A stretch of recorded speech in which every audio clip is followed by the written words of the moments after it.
اعتراض کیا ہوتا ہے؟ اب اس اعتراض کے پہلے ایک جواب سنیں میرے بچے، میرے جوان، یہ لکھ لیں، اپنے دلوں پر لکھ لیں.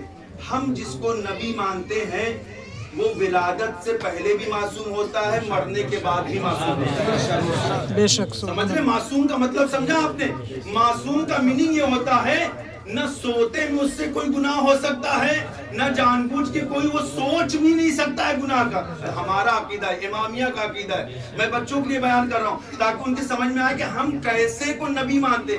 ایسے ویسے کو نبی نہیں مانتے، اسے نبی مانتے ہیں جس کے یہاں غلطی کا ذرہ برابر بھی امکان ہی نہیں پایا جاتا ہے. ہم اسے نبی مانتے ہیں.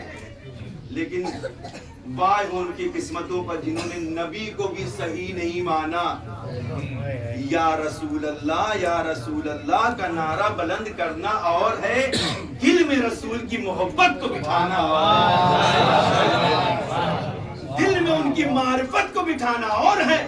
صرف زبان سے یا رسول اللہ کہنا، اے کملی والے، اے چادر اوڑھنے والے، اس سے فضیلت نہیں ظاہر ہوتی ہے جس طرح خدا نے سمجھایا ہے. ابھی میں بیان کروں گا آگے. کچھ لوگوں نے اعتراض کیا. اعتراض کیا کرتے ہیں کہ جب تک رسول زندہ ہیں تب تک تو احترام ہے، سب کچھ ہے، لیکن رسول کے مرنے کے بعد پھر ان کے پاس پاورز نہیں رہتے ہیں، ان کے پاس اختیار نہیں رہتے ہیں. یہ لوگوں کے نظریات ہیں.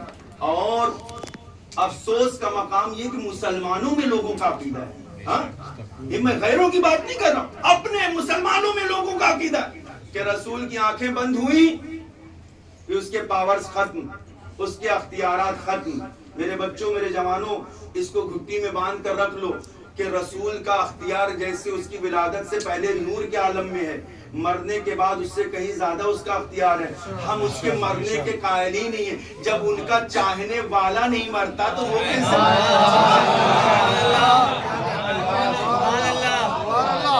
جب ان کا چاہنے والا نہیں، من مات علی حب آل محمد ماتا شہیدہ، ہے یا نہیں ہے؟ آپ اس حدیث کو انکار کر سکتے ہیں؟ میں نے کسی موقع پر یہی بیان کیا تھا کہ یہ حدیث اتنی زبردست حدیث ہے کہ پوری حدیث کو پڑھنا ہے. کبھی انشاءاللہ بیان کریں گے. چونکہ میں موضوع سے الگ ہو جاؤں گا لہذا ایک جملہ میں بیان کروں خالی کہ اس حدیث کے ضمن میں اس حدیث کو دیکھیں کہ جس کو اہل سنت کے تمام علماء نے اپنی معتبر کتابوں میں نقل کیا ہے. اس حدیث کو کسی نے 2 جملے کم لکھے، کسی نے 2 جملے زیادہ لکھے، لیکن اس حدیث کو ہر ایک نے یہاں تک ضرور لکھا ہے. کہاں تک؟ من مات علی حب آل محمد ماتا شہیدہ.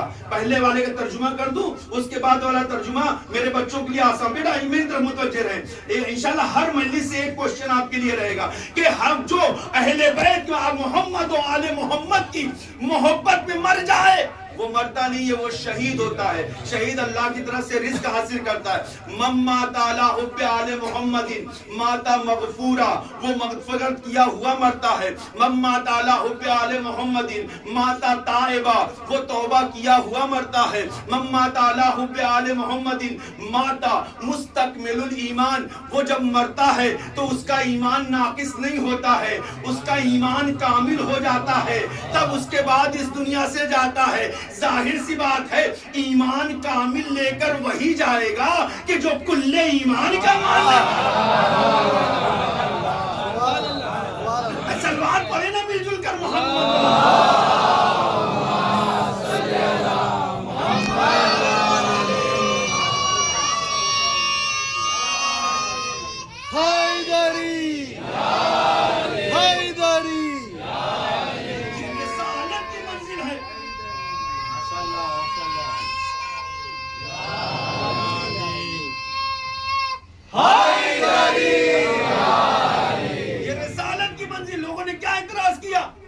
رسول کی آنکھیں بند ہو گئی.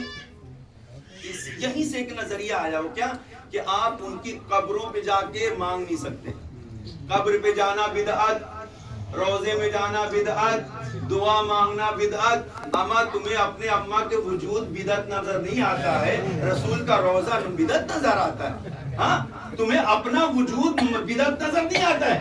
رسول کی قبر مطہر جہاں ملائکہ آ کر صبح و شام سلام کرتے وہ بدعت نظر آ رہی. یہیں پر میں 2 حدیث میں نے لکھا ہے اور اہل سنت کی تفسیر سے